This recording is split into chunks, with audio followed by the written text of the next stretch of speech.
with it. He was born Eugenia Jumoy Adamu on 19th October 1962. He holds BA English in 1981 from Ahmadu Bello University, Zaria, when I was a secondary school pupil with short knickers. He's a writer, he's a journalist, and of course, he's a poet.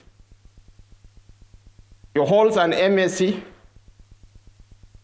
in Contemporary Policy Studies from City University of London in 1992, and an MSc in Creative Writing from Steele University. So he was for 17 years an anchor on Prime MTA News at 9 p.m. So if you hit me, I will hit you back. The Speaker of the Federal House of Representatives, ably represented by the leader of the Northern Caucus of the Federal House of Representatives, Right Honorable Al-Hassan Ado Dogwa. In the First Republic, we had very colorful politicians. In the board of Hostis Okoti Ebo, Adegoke Adelabo Penkele Messi, we had Ladoke Akintola, Kingsley Ozumba Mbadiwe, the man of timber and caliber, Malam Aminu Kano. And in the Second Republic, we had Bosari Adelakun, Lamidi Adedebu, Sabo Bakinzo, Mohammed Abubakar Rimi, Yusuf Bala-Usman. And in the current dispensation, the whole political space is populated by careful snails who do not want to disturb the apple cart, except for my very good friend, the cat, the return of the godfather, Adams Aliu Eric Oshomole. The senator representing Edo North, a very colorful, but you did not dance. I think you need to dance and entertain the people a bit. The card with 9 lives, the longest serving public servant in Nigeria. He was variously the director of protocol in Benue State, a permanent secretary, a governor of Benue State, a 3-time senator, a minister of the Federal Republic, and now secretary to the government of the Federation. Akume George, Senator George Akume Jugu Dajo, Ada Agbaga of the North Central Sub-region.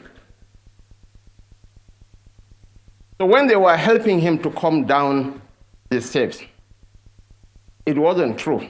He was putting on an act. Because it's not only Hadiza that should be accused of conspiracy of silence. The SGF equally got married.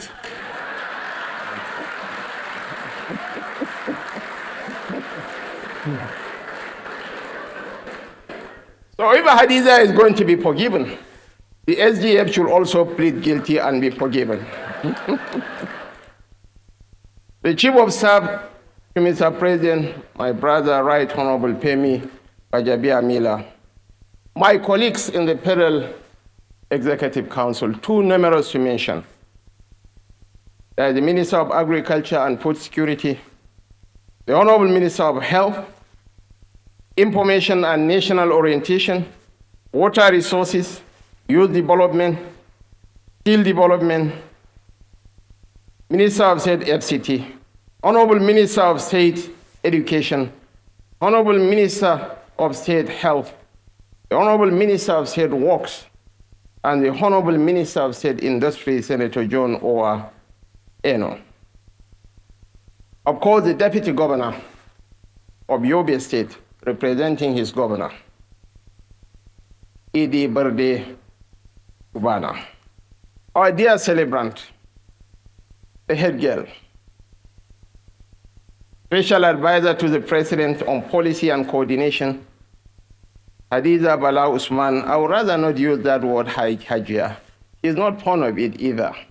Hadiza Bala-Usman and her dear husband, my friend, my brother, the chairman of the National Sports Commission, Malam Shehu Diko, the kids,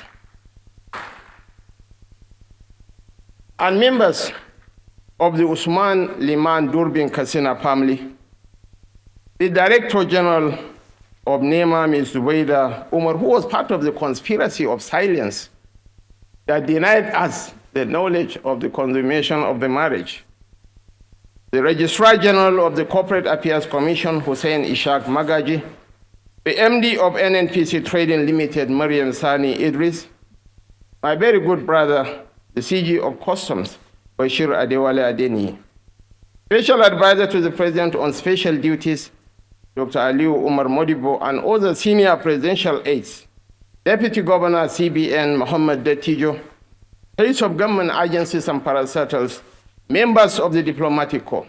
And I want to single out for special mention for my very good friends, former Ekiti State Governor John Kayode Payemi,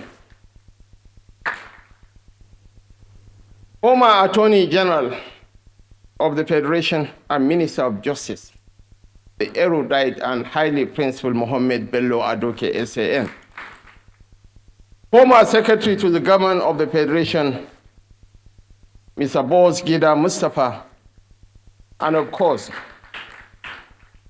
a very humble and self-effacing Kunji Ololafe, former Acting Secretary to the Government and former Special Advisor to the President on Policy Coordination, Dr. Habiba Lawal, distinguished invited guests too numerous to mention, members of the post asset of the RIM, distinguished ladies and gentlemen. Today we celebrate a distinguished daughter of the nation whose career stands as a masterclass in public service. At 50, Hadiza Bala-Usman exemplifies what it means to give oneself fully to the service of country. Fresh out of school, he did not wait for permission to matter. He studied the system, understood its demands, and earned her place through consistency of effort and strength of character. Our celebrant's life draws us into a deeper reflection. It asks us to consider the cost of becoming the person we hope our children will one day emulate, or in whose shadow they might find the courage to grow.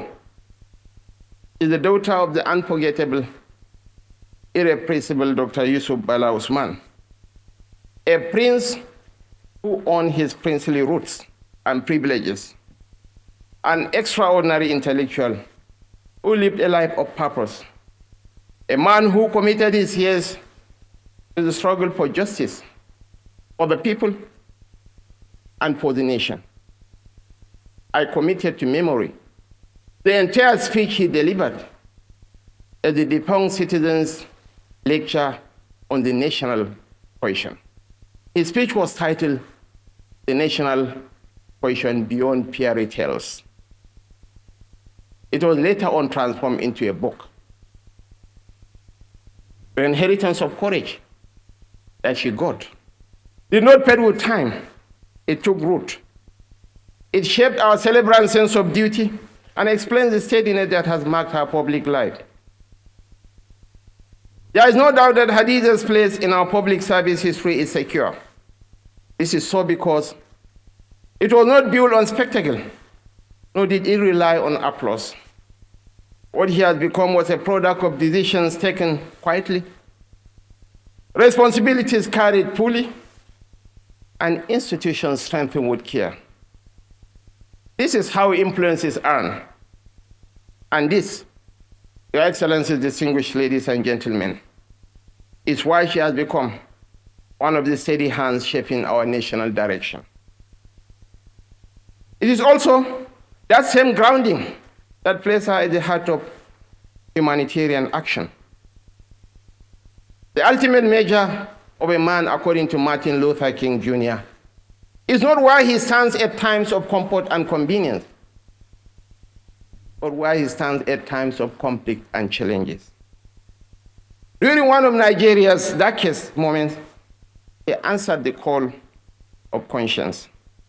You compounded the Bring Back Our Girls movement at a time of national grief, fear, and uncertainty, when lies were manufactured and weaponized for political ends, when fault lines that divide this country were deliberately manipulated for political ends.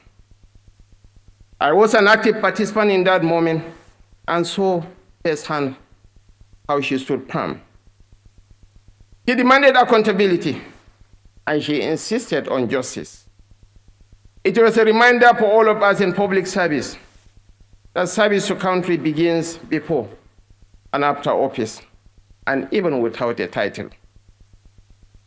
We have seen her serve where the nation needed her most, from the Federal Capital Territory through the Kaduna State Government to our current advisory role in policy coordination and all the things in between.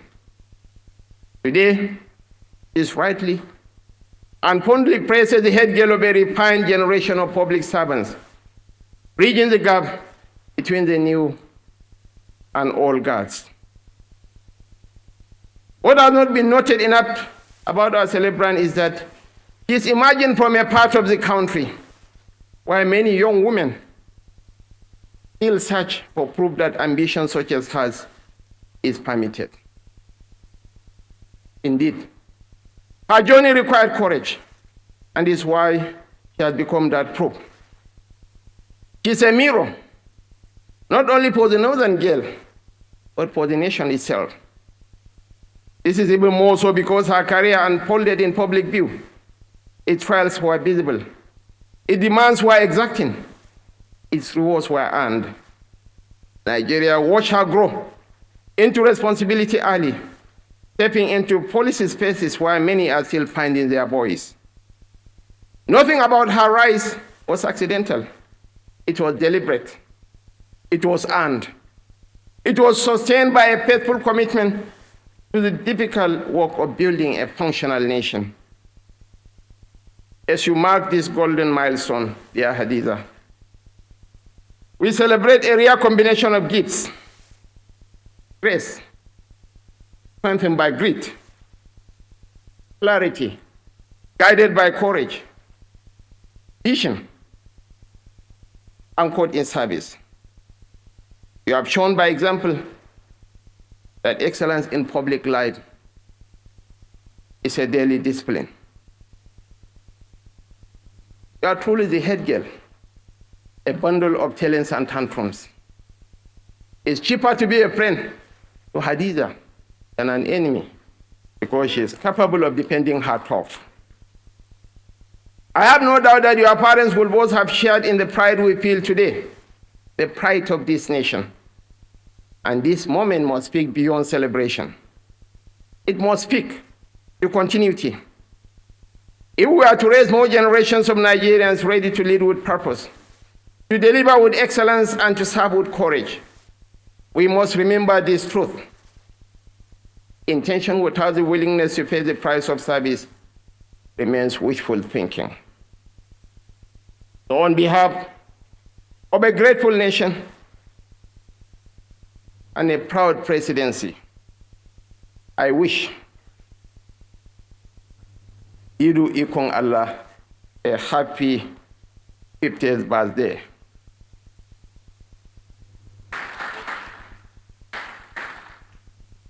May the years ahead carry the same sense of purpose that has defined the years behind you. And may your example continue to guide those who still believe that service, when well done, can ennoble a nation. Thank you so much for your attention, and God bless the Federal Republic of Nigeria. Your Excellency, Hadiza, please step forward for that first photograph, real quick. Just you and Mr. Vice President, just you.